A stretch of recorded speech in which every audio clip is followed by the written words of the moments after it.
Avant la prière, j'aimerais lire imbere y'amasengesho nifuza gusoma Yesaya 51 ku murongo wa 12. Yesaya 51 du verset 12. murongo wa 12. Moi, je suis ni jewe nyene mbahumuriza. Qui as-tu été urinde pour craindre utinya les hommes umuntu qui pourtant sont mortels kandi azopfa, et devant les enfants n'umwana w'umuntu qui passent comme l'herbe kandi azohinduka nk'ivyatsi,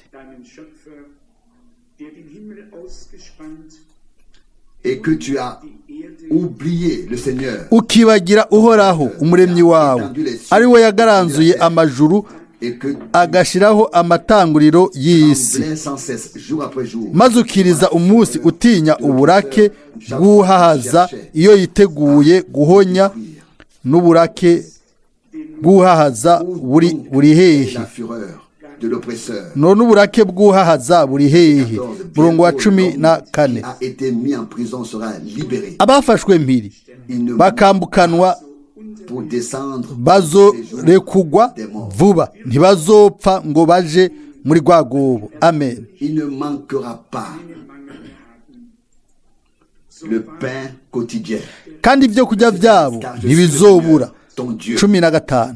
kuko jewe nduhoraho imana yawe, La mer ntera ikiyaga gusuriranya imipfunda yacu des armées ikabomborana. est son uhoraho nyene ingabo niryo zina ryanje. mes paroles 16. ta bouche kandi nshize amajambo yanje mu kanwa kawe, de ma main. ngutwikirije igitutu c'ukuboko kwanje, Nouveau fonder une terre nouvelle. kugira ngo ngaranzure ijuru risha, nshire hamatanguriro Peuple y'isi nsha, mbarire abisiyoni nti muri abantu banje turahaguruka dusenge. Père céleste, Data wo mu ijuru, turagushimiye n'umutima wose pour ce jour, kubw'uno munsi, pour l'occasion kubw'amahirwe ensemble yo kuba hamwe d'écouter ta parole, ngo twumve ijambo ryawe, t'adorer, ngo tugusenge, de nous prosterner devant toi dupfukame imbere yawe. et de recevoir une Amen. nouvelle bénédiction. dushoboye kuronka imigisha mishasha ivuye kuri we. Mwami mukundwa, Sois miséricordieux ugire envers imbabazi, nous, utugirire imbabazi, nos fautes. uduharire ibyaha byacu byose, ukure muri twebwe twese ibyiyumviro byoshobora kuba igitsitaza En cette heure, muri ino saha. unter dem Blut der Versöhnung, unter dem Blut rassemble-nous en ta présence sous le sang. utwegeranirize imbere yawe munsi y'amaraso y'ukuzuzwa nawe, munsi y'amaraso y'umwagazi, munsi y'amaraso y'isezerano rishasha. Amen. Mwami mwizigirwa, À ton sanctuaire, utwemerere tube ahera hawe imbere y'intebe tous nos besoins. y'ubuntu bwawe. Urazi ibyo dukeneye byose, urazi akaga kacu kose, ibyihagaritse imitima yacu byose urabizi, urazi ibyo twitwararika n'ingorane zacu. Mwami mwizigirwa, ugendagende hagati mu mirongo yacu, ukore kuri umwe wese muri twebwe, uhumurize abababaye, ukomeze abanyantege nke, Relève ceux qui sont uhagurutse abihebuye. Mana yizigirwe, sauf ceux qui sont perdus. ukize abarimbuka, ukize abagwaye, wemeze ijambo ryawe n'ibimenyetso n'ibitangaza. Nous te remettons turagushize mu ce biganza service divin. kino gikorane mu izina rya Yesu. Amen. Amen. Ihr mögt euch sitzen. Amen. Vous pouvez vous Amen. asseoir. Murashobora kwicara. Da es immer wieder neu Comme il est toujours Nk'uko question de la parole de Dieu. iminsi yose ari ikibazo cy'ijambo ry'Imana, nimunyemerere nsome nihuse imirongo yo mu byahishuriwe Yohana igice ca mbere 9 lesen. Verset 9. murongo w'9. Apocalypse, byahishuriwe Yohana chapitre 1, igice ca mbere verset 9. murongo w'9. Moi, jewe Yohana votre frère mwene so, et votre compagnon, musangiye amarushwa qui partage avec vous n'ubwami la tribulation, n'ukwihangana le royaume et la persévérance biri muri en Yesu. Jésus. J'étais Nari ku kizinga l'île appelée Patmos patimo à cause co mu kiyaga de la parole bampora ijambo ry'Imana et du témoignage. no gushingira intahe Yesu. L'accent que nous Ugushimikwa mettons dans dushira notre mu proclamation gutangaza est toujours et kw'ijambo encore ry'Imana iminsi yose vyama biri mu ijambo ry'Imana, pas sur les nombreuses atari ku interprétations, nsobanuro nyinshi, atari ku byiyumviro byinshi ibyo abantu à la parole, baha ijambo ry'Imana, mais ariko la foi ukwizera en la parole ijambo originale ry'inkomoko ry'Imana nk'uko qu'elle est sortie de la ryasohotse bouche riva mu kanwa du Seigneur, k'umwami, que ce soit yaba par les prophètes, mu bahanuzi canke mu ntumwa directement canke inspirés neza neza bahumekewe rivuye ku Mana, gekommen, niedergeschrieben. So nehmen wir Gottes Wort auf und an. venus à nous. byatuje ko C'est ainsi que nous niko ryanditswe, uko niko turyandika, niko turyemera tukaryakira.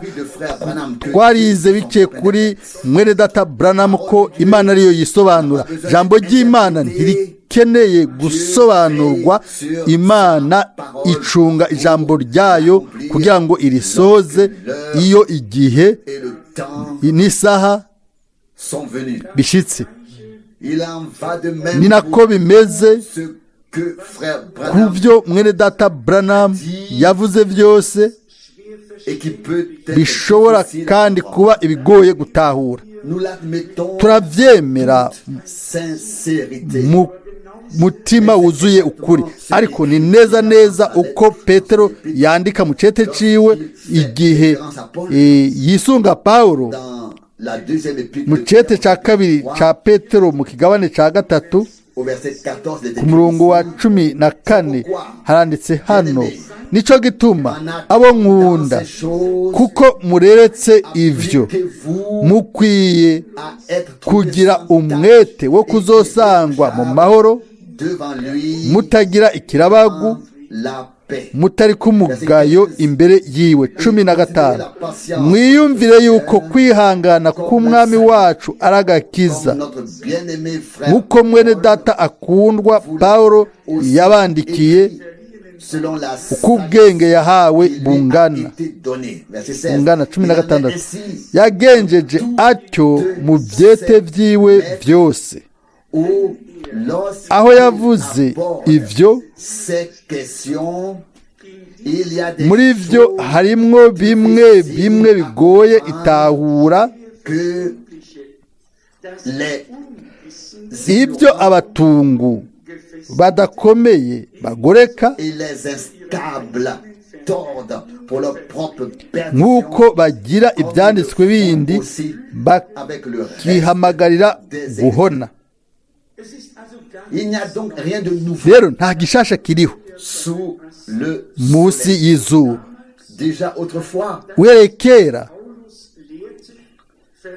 ce que Paul icyo enseignait Pawulo a été yigisha déformé. barakigoreka, Sans cela, mais aussi les Écritures baragigoreka qui mbere se rapportent n'ibyanditswe byera bindi nabyo barabigoreka. Hariho abantu eux-mêmes ubwabo basanzwe bagoretse, basanzwe bahinyitse, bakaca bagoreka ibintu byose, yaba ijambo ryanditse n'ijambo ryavuzwe.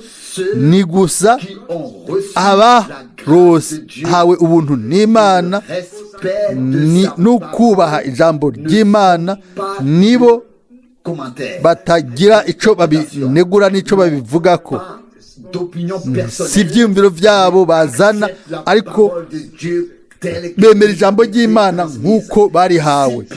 Nimba Pawulo kera yarandika ati ibintu bimwe bimwe mu byete bya Pawulo byari bigoye gutahura, que pouvons-nous none twebwe twovuga iki uno munsi? Amina. l'ouverture des sceaux Inyuma yo kugura ibimatanijwe indwi, ibintu byinshi byaravuzwe, que nous attendons ibyo turindiriye et qui s'accompliront. bizosohoza. Parfois, Rimwe na rimwe Dieu peut utiliser des Imana exemples irashobora gukoresha uburorero bwo ku isi kugira ngo isobanure cyangwa ishinge intahe y'ibintu by'Imana. Ndafata nk'akarorero itariki 2 z'ukwezi kwa kane n'igihe umwami neza neza ya ijambo kurindi yavuga ibyo kurya by'umubiri, akavuga ati fata ibyo byo kurya ubishingure mu bubiko nubibike. Aradondagura ibihaya, ifu, imboga zitandukanye n'amavuta n'ibindi byo kurya.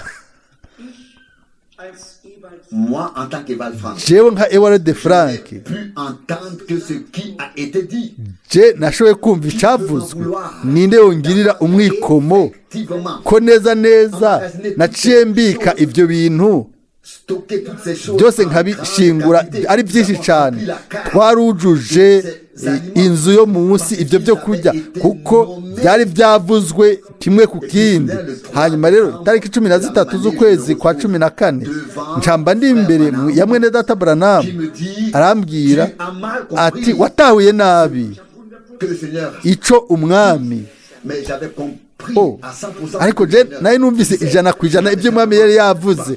Sinatahuye gusa ibyavuzwe mu buryo bw'umubiri, byari bifite isobanuro y'imhemu. et que la Hanyuma multitude ubwinshi bw'ibyo kurya qui était kimwe ukwaco cavugwa cyerekanwa ko Imana yari yateguye ubwinshi bw'ibyo kurya by'imhemu pour son peuple. ku bw'ubwoko bwiwe.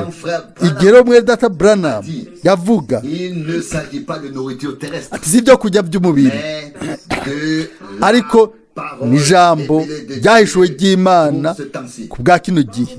Pourquoi est-ce que je m'en Kubera iki mvuga bino? Parce que frère Kubera mwene data Branham nawe yabonye ibintu byinshi. il a vu Yarabonye. une grande tente. Oh, ihema rinini cyane. Yabonye ibintu bimwe byategerezwa gushika. Il y a des gens Hariho rero qui abantu attendent simplement baca barindira yuko ibyo bishika. on peut voir Oh, urashobora kubona ibintu byo ku isi by'umubiri bikaba bifise isobanuro mu mhemu. nous devons Dutegerezwa apprendre kwiga pour rimwe burundu à laisser kurekera Imana soin de décider iyo nyene kifatira ingingo byari n'ingene izosohoza ibintu bimwe igihe bazotahura ibyo. Oh, tuzotahura amatangazo ya mwene data Branham yaba ku mituragaro indwi, ku kimetanijwe c'indwi, ku gukwega kwa gatatu n'ibintu bitandukanye. Byose tuzobirekera Imana de décider ngo ifate ingingo ryari n'ingene il a chèvera izoheraheza igikorwa cayo. Amina. dans son église. Mu ishengero ryayo, Dès kuko l'instant où nous nous faisons guhera igihe twebwe une idée de la twihaye dont cela doit iciyumviro se passer, c'ingene ivyo bintu nous sommes déjà un obstacle. bizoranguka tuca tuba igitsitaza ku bwacu no ku Mana. Dans le royaume de Dieu, Ubwami bw'Imana isobanuro n'ivyiyumviro nta kibanza bihafise. dans le royaume Mu de bwami Dieu, bw'Imana nous chaque jour tugenda umunsi ku wundi tujanye n'umwami mu kurindira yuko aza gusohoza n'ibisigaye gukorwa ntazotebagana. Rero ntitusobanure ibigoye gutahura, kuko umuntu wese aza gusobanura. Reka asubire gusoma uno murongo, ndawusomye. interprète Usobanura pour son propre malheur et pour la ngo perdition bagoreka ijambo kubwo guhona kwabo n'abavyemera. Ndasubiye gusoma ibyo Paulo yanditse hano, ibyo Petero yanditse. Il y a cependant dans ces lettres des choses difficiles à comprendre. Hariho ibintu mu byete vyiwe bigoye gutahura. Verset 16 à 20. Murongo wa Il y a cumi na gatatu. cependant dans ces lettres des choses difficiles à comprendre. Aho yavuze muri ivyo harimwo bimwe bigoye gutahura, iby'abatungu badakomeye bagoreka kubwo nk'uko babigira ibyanditswe bindi, bakihamagarira guhona. Ce que nous Ikintu cose dusobanuye uko umuntu abigombye yumvire kiba kigoretswe. cette déformation nuko kugoreka rero kuzana guhona pris dans un tourbillon. bafatwa Nous ne pouvons plus sortir. mu Et regardez ces kashururu ntibasubire gusohokamo raba abo bantu tudagombye kubacira urubanza rimwe personnes commencent igihe umuntu atanguye gusobanura ntahagarara une interprétation iyo ne fait plus isobanuro itahagaze iyindi ciza hanyuma iyindi hanyuma iyi n'iyindi kiyongera ko il n'est plus question ntikiba ari ikibazo nk'uko byanditswe de passer de clarté en clarté. ngo tuve mu muco twinjira mu wundi no kumenya twinjira mu kuwundi muri icyo gihe oya ariko ni igihe iyo umuntu asobanuye uko agombye ava mu kinyoma yinjira mu kindi kinyoma in das andere hinein. De l'une à l'autre et que akava mu Dieu kindi nous mu kinyoma préserve yinjira mu pas. kindi imana iturinde twese ibyo C'est ndazi qu'il le fera. yuko izobikora amina twaronse muri twebwe imbuto imbuto itavanze itunganye y'imana nta n'ikindi kizoronka ikibanza muri twebwe kiretse ijambo n'ijambo ntatasobanura oya ijambo ry'imana gusa amina turamaze kubishimika ko guhera ku ntango ubugunge bw'umwansi bwabaye bwo gusobanura ijambo atari ryo bwo kurihakana ariko kurisobanura imana yari yaravuze neza umwansi acaraza aza kuri eva arabaza ikibazo yarasobanura aravuga ati ntimuzopfa aba n'intete itanguriro la transgression, gatatu umurongo wa kane rero la séparation ugutandukana gukora icyaha uguhona kwari kumaze kuza ngaho imana ntiyemera uruvange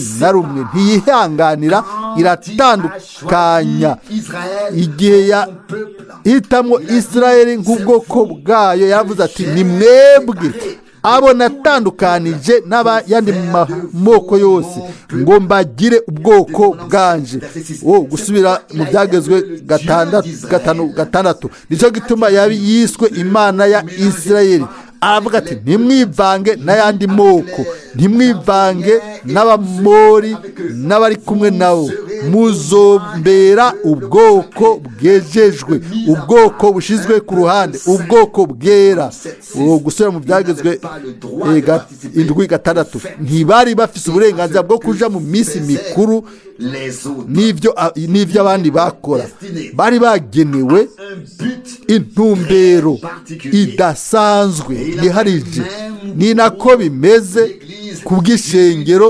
ry'imana nzima ishengero ni umugwi ushizwe ku ruhande n'abahamagawe ngo basohoke babinyeguye imana bashizwe ku ruhande bejejwe ku bw'intumbero yiharije nimba turonka by'ukuri ijambo ry'umwami n'umutima w'ukuri mukuri rero igihe isaha y'imana izogerera izosohoza igituma imana yarirungitse kuko imana ubwayo icunga ijambo ryayo kugira ngo irisohoze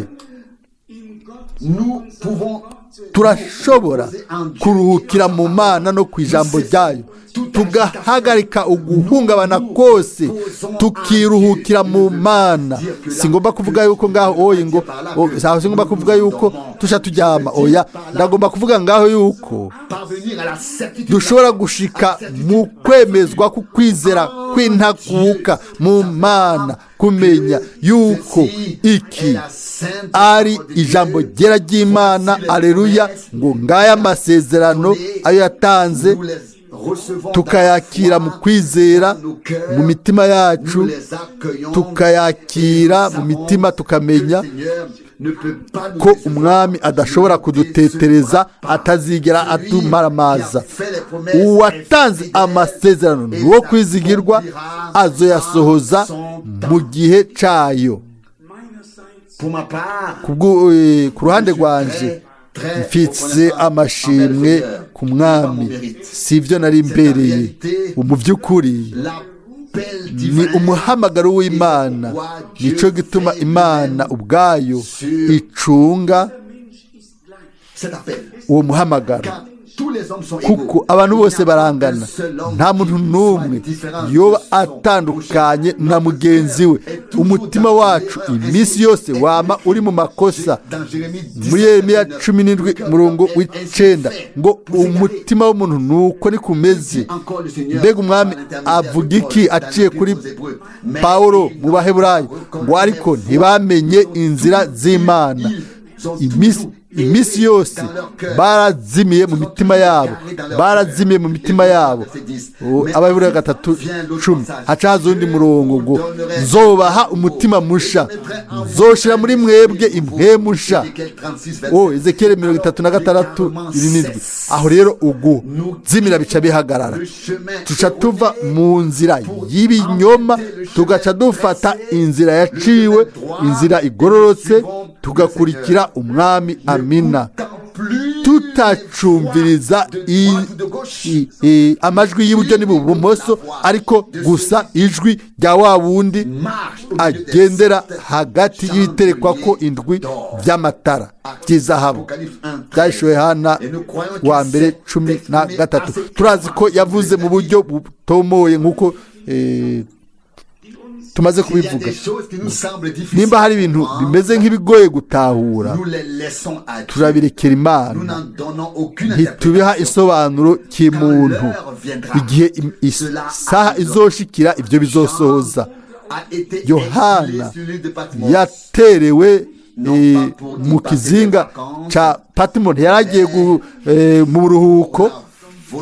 Oya, hari kubwo ukugomba kw'Imana n'ijambo ry'Imana no gushingira intahe umwami Yesu. Byashowe Yohana wa mbere 9. Ibyo bintu bibiri birabangabanganye.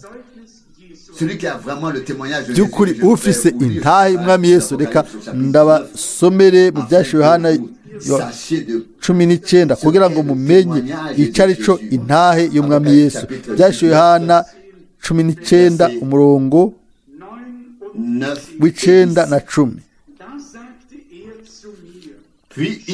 Mumarayika arambarira ati andika, ati hahigwa abatorewe gutaha ubukwe bwa wa mwagazi. Amen. Kandi arambarira atayo n'amajambo y'ukuri y'Imana. Amina. Ayo niyo majambo y'ukuri y'Imana. Murongo wa 10. Nikubitishwa hasi imbere y'ibirenge byiwe no kumusenga. Arambarira atoya sigaho. Ndumugurano mugenzawe, kandi ndi mugenzi wa bene so bafise ivyo gushingira intahe Yesu. Imana ba ariyo usenga, kuko abashingira intahe Yesu baba bavugishwa na muhemu. Amen. Murazi baranditse baravuga basugumwe na muhemu yera, bahumekewe na muhemu yera, kwari guhumekerwa n'Imana. Muhemu w'ubuhanuzi yari ku bahanuzi, barabona, barumva, bari bahumekewe. Uwo muhemu nyene w'Imana ategerezwa kuba kuri twebwe. Amina. Kandi ari kuri twebwe. Amen. Uwo muhemu ashinga intahe ya Yesu Kristo. Aleluya. Kandi uko niko dufise amajambo y'ukuri y'Imana, kandi intahe ya Yesu Kristo.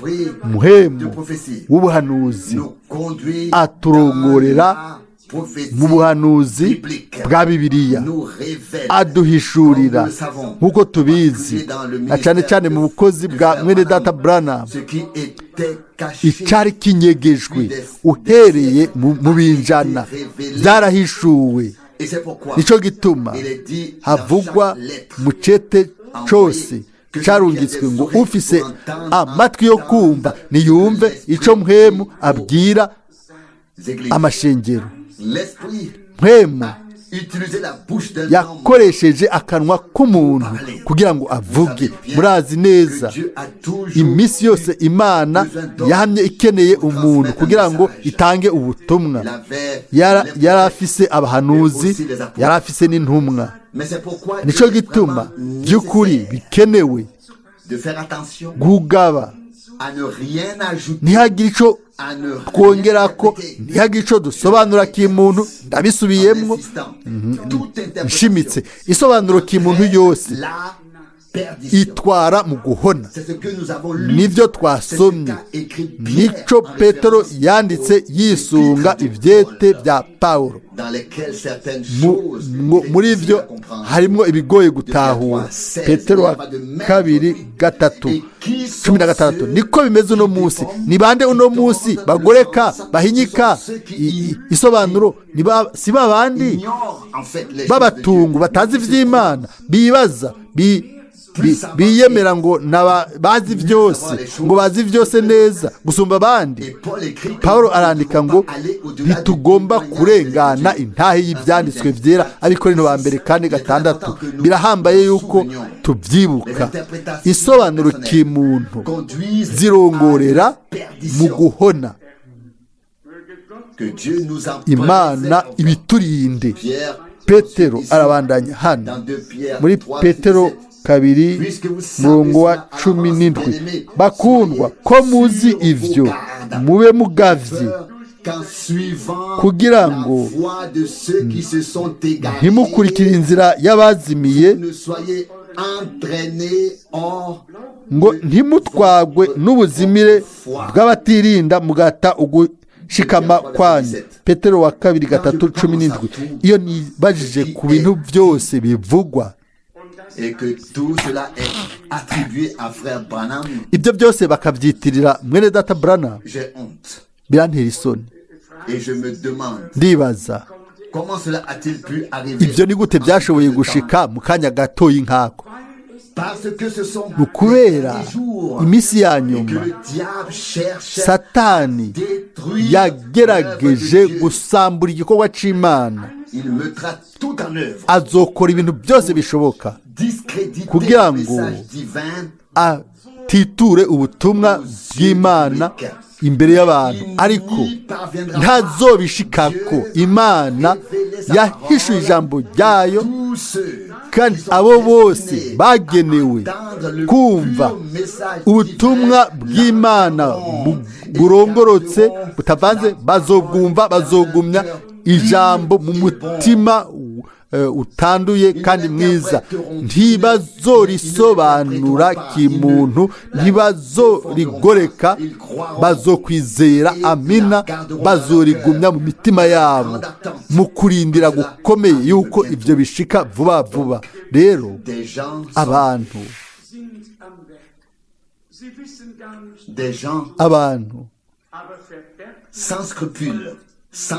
batagira n'udusoni barimo barakora, ntibazi ibyo bariko barakora, ariko uguhona ku ntambuko zabo. ni bangahe bateye umugongo ukuri kubera bumvirije isobanuro zatanzwe, hama bakaca bavuga ngo bafise n'ibinezaneza ngo yego mwene data Frank yabanyegeje ibyo byose.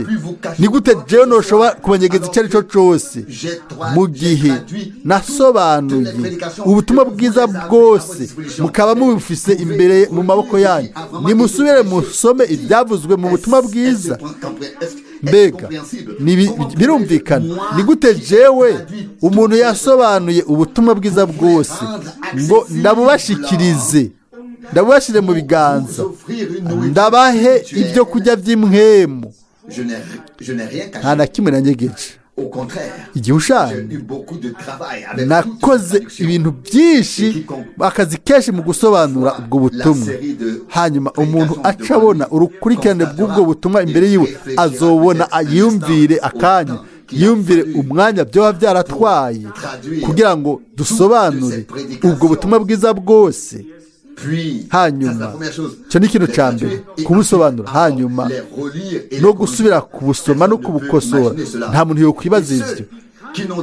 aho abantu prédication. umuntu atarasobanura ubutumwa bwiza na bumwe aravuga ngo wa Il ego les a cachés aux gens. yarabinyegeje abantu Ils inversent en fait les rôles. mu bisanzwe C'est une bara très mauvaise chose. bakora ikintu kibi cyane bakora igihushani ariko ibyo si byo duhagarara ko turashimira imana kubira ibyo byose kandi ibyo nabyo bidufasha neza bidufasha biratugira neza biduha kugira ayandi mashimwe ko imana yatuzigamye tutaborewe turi maso ndabibabwira turashobora by'ukuri kuvuga ubutumwa bwiza bw'imana buno nyine ahantu hose n'urukundo n'ubwenge amina Et les gens abantu devront dire, bazotegezwa nous kuvuga n'avons bati jamais entendu cela. twari bwigere twumva na rimwe bino bintu kandi bazotegezwa kuvuga Tout ce qui a été dit ibintu byose byavuzwe de la Bible ko bivuye muri bibiliya a également eu ibyo nabyo nyine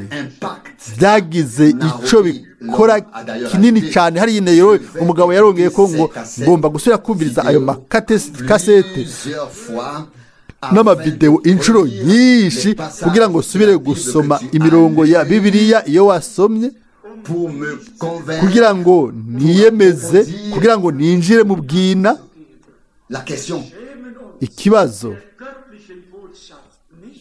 et aller plus profondément. hanyuma ndabyibiremo ntidufise isoni y'ubutumwa bw'imana C'est une parole de ni Dieu. ijambo ry'imana mu gihe cyacu ibyo twigisha turashobora no kubyigisha abahambaye n'abato abize n'abatazi Avec les prétentieux que c'est un peu difficile. ariko kubiyemera biragoye Forme une couche sociale. abatazi n'umugwi umwe iburyo n'ibubafu ariko abiyemera Avec lequel abikakisha il est ni umugwi ugoye de s'entendre.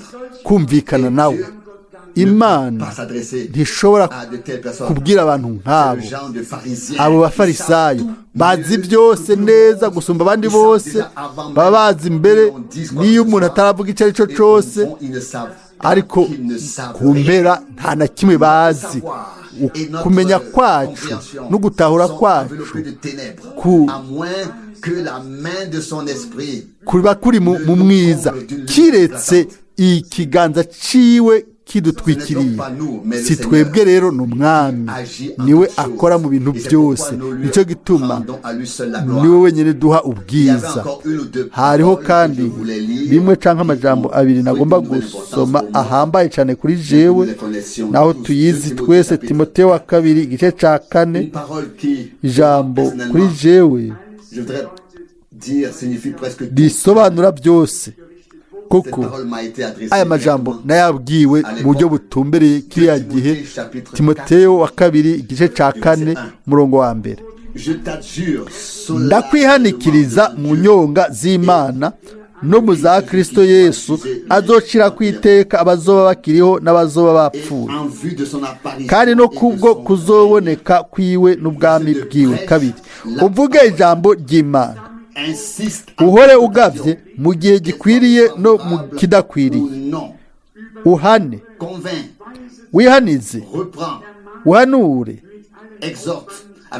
mu kwinginga mu kwihangana kose no mu kwigisha umurongo wa gatatu kuko igihe kizoza batazokwemera kumva ukwigisha kuzima ariko kuko amatwi abajya yifuza kumva ibibanezereza bazokwirundaniriza abigisha bahuje n'ukwifuza kwabo murongo wa kane kandi bazokwizibya amatwi ngo ntibumve ukuri bazozimira bakurikire imigani y'ibinyoma gatanu ariko weho wirinde muri byose wihanganire imibabaro ukore igikorwa c'umuvuzi w'ubutumwa bwiza amen ushitse igikorwa c'ibango ryawe sisavye ibirenze ngaho ariko hamwe n'ubufasha bw'Imana ndagomba gusoza bino byanditswe ndifuza kuba mu kibanza cya Timoteyo amen muri uriya munsi aya majambo yabwiwe nde kiriya gihe murazi neza ko Pawulo pris Timothée dans yari son yafashe cœur. Il dit, timoteyo je mu n'ai mutima wiwe personne comme toi. avuga ati nta n'umwe mfise nkawe Les frères, muri bene data bose kuko bose barondera inyungu zabo bwite mais il y avait là ariko un homme. hariho umugabo we Mais il y Filipi avait là un homme. 2:21 Précisément, hariho umuntu uwo muntu rero neza neza niwe Pawulo yari yajeje aho umuntu yo cavuga yo mbere yo gukoresha ngo yaramwihanikirije ngo ndakwihanikiriza mu nyonga z'Imana no muza Yesu Kristo. que la parole Pawulo yari azi yuko proclamée yagomba kwijambo ritangazwa mu buryo burongorotse et Paul bw'ukuri. qui pouvait Pawulo voir yashobora dans l'avenir à dire kubona kure akavuga ati dans 2 Timothée muri Timoteyo 2:4 ngo hazoza igihe la sainte doctrine insupportable aho ukwigisha kuzima batazokwihanganira, bazokurikira ibyo bifuza, bazokwirundaniriza etwas hören wollen, nur nicht des foules de docteurs, igugu ry'abigisha, des gens qui veulent toujours entendre abantu bagomba kumva ikintu runaka à leur ariko dire. atari cyo Imana igomba kubabwira. Niko byanditswe hano ngo vuga ijambo ry'Imana, Feront jusqu'à ce que le Seigneur nibyo tuzokora gushika umwami Yesu agaruke. Amina. niryo bango ryacu, nicyo gituma twahamagawe. Haranditswe hano muri Timoteyo 2 au chapitre mu 2 gice cya 2 au verset 15 umurongo wa 15 verset 15 Cumi na gatanu. Efforce-toi de te présenter devant Dieu comme un homme wamugira umwete wo kwiha Imana nk'uwamaze kurama, umukozi atarinda guteterwa, rougir, aramiriza neza dispense mu droit ijambo ry'ukuri. Amen. gloire à notre Dieu. Ubwiza bw'Imana yacu. Nous entendu de frères Twumvise iki kuri mwene data Branham? nous faisons partie de la parole. Nous sommes une Twebwe partie tugize de la parole. igice cy'ijambo. Nous faisons Umugeni partie de l'époux. ari mu bikoze umukwe. Twebwe turi akara ko mu mara yiwe, akagufa ko mu magufa yiwe. Twabyawe n'Imana kubwa wa mpemu nyene w'Imana.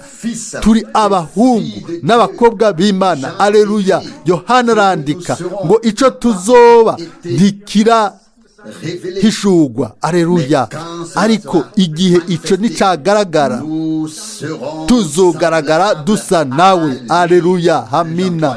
Yohana wa mbere 3:2 ngo haranditse ngo nahishuye izina ryawe, narihishuriye bene data, n'imfura muri bene se benshi. Haleluya.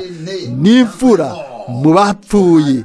Nk'uko Adamu yabaye uwa mbere, hanyuma abantu benshi bakaza inyuma yiwe, abagore bose bakaza inyuma ya Eva, niko bose baza inyuma ya Kristo Adamu wa kabiri.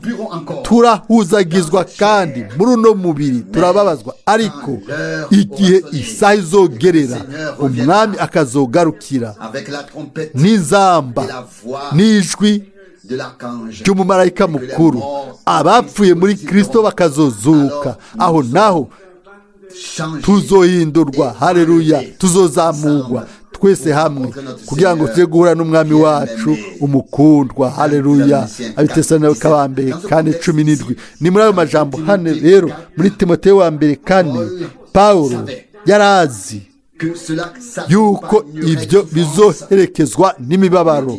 Aravuga hano ku murongo wa 4 na 5, kandi bazokwiziba amatwi ngo ntibumve ukuri, bazozimira bakurikire imigani y'ibinyoma. Ariko wewe wirinde muri byose, wihanganire imibabaro. Ibi bizana imibabaro, ukutumvigwa, ukurementanirizwa, ibintu byinshi.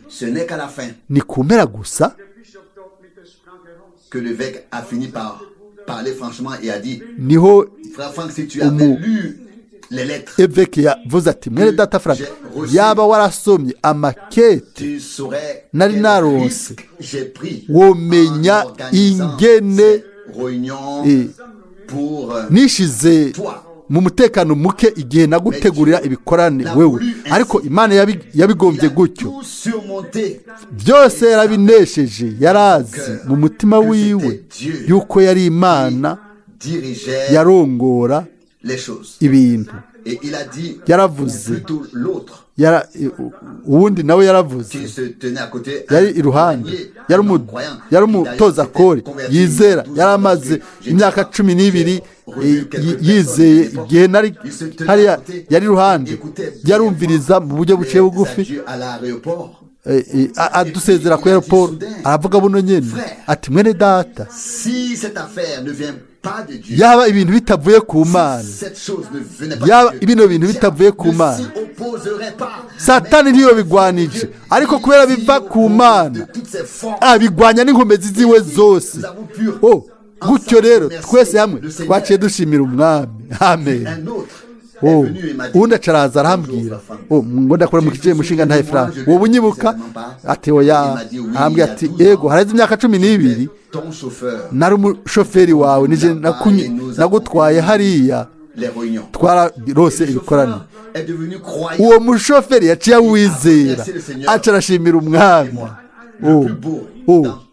ikintu cyiza muri byo byose aho ngenda hose nuko abantu barongorwa bakarongorerwa ku mwami uno munsi naho nyene ibi bikorane bitegerezwa gukorera yuko abantu batarafata ingingo yabo bayifata uno munsi ijambo ry'Imana ribavugishe mpwemu w'Imana akorere muri bo aleluya bumve yuko umwami abakunda haleluya umwami Yesu yapfuye ku bwacu kubw'urukundo igorogota tugaruke kuri kino cyumvira umurongo wa 5 ariko wewe wirinde muri byose wihanganire imibabaro ndabivuze nkana ariko ndagomba kuguma mu kuri aho rero ndihanganira byose ndizera yuko namwe mwiteguye kwihanganira ibintu runaka amen raba kuko umwami wacu yababajwe abantu bose batonze ku ruhande rwiwe babazanywe nawe ku bw'izina ryiwe nk'uko Pawulo n'abizera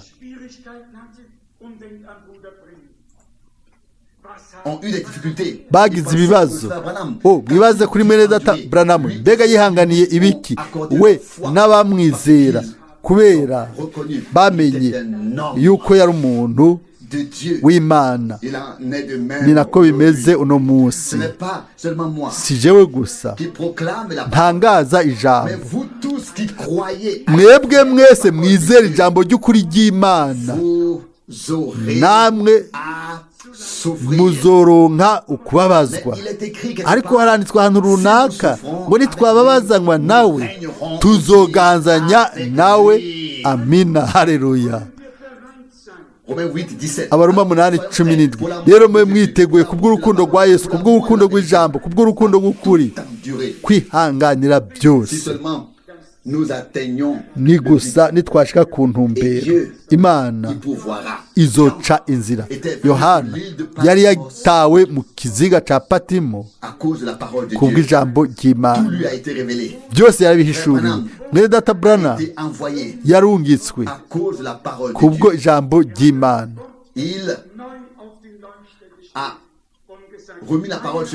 yashize ijambo ry'Imana ku biterwa kw'amatara avuga ati ibango ryanje niryo gusohora ishengero mu nsobanuro muntu zose hanyuma ndarigarukane mu ijambo kuko ijambo niyo mbuto y'inkomoko umwami adufashe twese dushobore gushikamishwa mu ijambo ry'ukuri kugira ngo ntihagire n'igihuhusi na kimwe cyo duhungabanya igihe igihuhusi kizotugwako imizi izobe ishinze mbere ikibandanya ishinga mu kuzimu hanyuma dukomere umwana w'Imana w'ukuri ni nk'igiti cyatewe hafi y'umugezi, nta gihuhusi na kimwe kizobahungabanya, mbere uzogenda mu ruhande uru cyangwa urundi, ariko imizi izoguma yibira imanuka epfo. Imana izogaba ku buryo tuzoguma duhagaze, kuko ni nyenkomezi cyane kugira ngo idushikamike, idufashe, idushigikire mu buntu bwayo, mu rukundo rwayo, mu ijambo ryayo. Irashoboye guheraheza neza igikorwa yatanguye muri twebwe twese gushika ku munsi mwiza wo kugaruka kwiwe. Yahimbazwe, hashigwe hejuru izina ry'umwami. Amen. Turahaguruka kubwo amasengesho, turunamika imitwe yacu, turahumiriza amaso, turugurura imitima yacu mu nyonga h'Imana. Umwami ari hano, turumva turumva kuba hano kwiwe kwitonze. Mpwemu w'Imana ni nk'inuma, aza buhoro buhoro mu rukundo, akaza ku ikoraniro, akavuga, akemeza, aratwereka imero iyo turimwo, hanyuma katwereka Yesu ku musaraba. Tureke kwiraba ko, ariko turabe kuri Yesu, nk'uko umuririmbyi abiririmba ati, umuntu wese araba Yesu ku musaraba n'ukwizera azokizwa. Muri iyo saha nyene, nimba hari hagati yacu ubugingo butarabona amahoro na Yesu,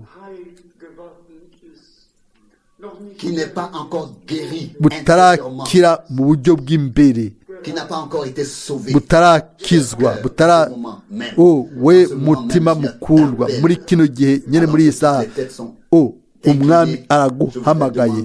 Ndabaza, mu gihe twese twunamitse imitwe, ndabaza abifuza ko tubashiramo mu masengesho, nibaduze ikiganza mu buryo buciye bugufi. Mbega hariho umuntu, murakoze. Imana ibahezagire, Imana ibahezagire, Imana ibahezagire, Imana iguhezagire musore, Imana iguhezagire, ni byiza. Imana ibahezagire, Imana iguhezagire. Umwami atugirira imbabazi. Mbega amahirwe yo gushobora kumva ijambo ryiwe, mbega amahirwe yo gushobora kubonerwaho ano mahirwe y'ubuntu, ngo tubabarirwe ibyaha, hanyuma turonke imbabazi. Umunsi umwe bizaba byarenze igihe. Mbega hari undi muntu agomba gusubira kuzanira ubuzima bwiwe, kuzanira ubuzima bw'umwami? Si umuntu aguhamagaye, oya, ni Imana. Umwami akoresheje akanwa k'umuntu ngo aguhamagaye. Nuze kuri Yesu, nuze n'uno munsi, nuze ubu rero. Ninde kandi agomba kuduza ikiganza? Hoba hari undi muntu? Imana iguhezagire, Imana iguhezagire. Ubwiza ni ubw'Imana. Haleluya. Ingene ari byiza ubutumwa bwiza buvuzwe mu ntege nke zose no guca bugufi, ariko igikorwa ca Mpwemu nico ububasha. Tushimire umwami Imana. Ubu Data wo mw'ijuru, wabonye imitima n'ibiganza, mwami mukundwa, uragomba gukiza, uragomba kubohora, uragomba kubabarira, uragomba gutanga imbabazi. Wakire abo bose baje kuri wowe mwami. Waravuze umuntu wese azoza kuri jewe sinzomushibura. Mucunguzi mukundwa, abo bose badugije ibiganza, bakugurura umunwa, bagatabaza izina ryawe, kuko haranditswe ngo uwo ari we wese azo kwambaza izina ry'umwami azokizwa, azoronka umugisha. simplement fidèle akavuga Seigneur Jésus, ati je t'invoque. mukundwa mwizigirwa Yesu Kristo ndagutabaje uri umwami wanje uri umucunguzi wanje uri warapfuye ku bwanje ku musaraba igorogota haleluya oh wahashesha amaraso yawe kugira ngo uncungure kugira ngo utange impongano y'ibyaha byanje uharire ibyaha byanje mwami Yesu Kristo ndagutabaje nungirire imbabazi mwami twese tukwambaze gutyo hanyuma uzotugirira imbabazi ndagushimiye mwami mukundwa kuba wahamagaye bose uno munsi ubakomeze ubashikamike ubashireho wewe mana y'ububasha bwose ntuhabwe amashimwe n'ibyubahiro n'ubwiza no gusengwa ibihe bidashira amen.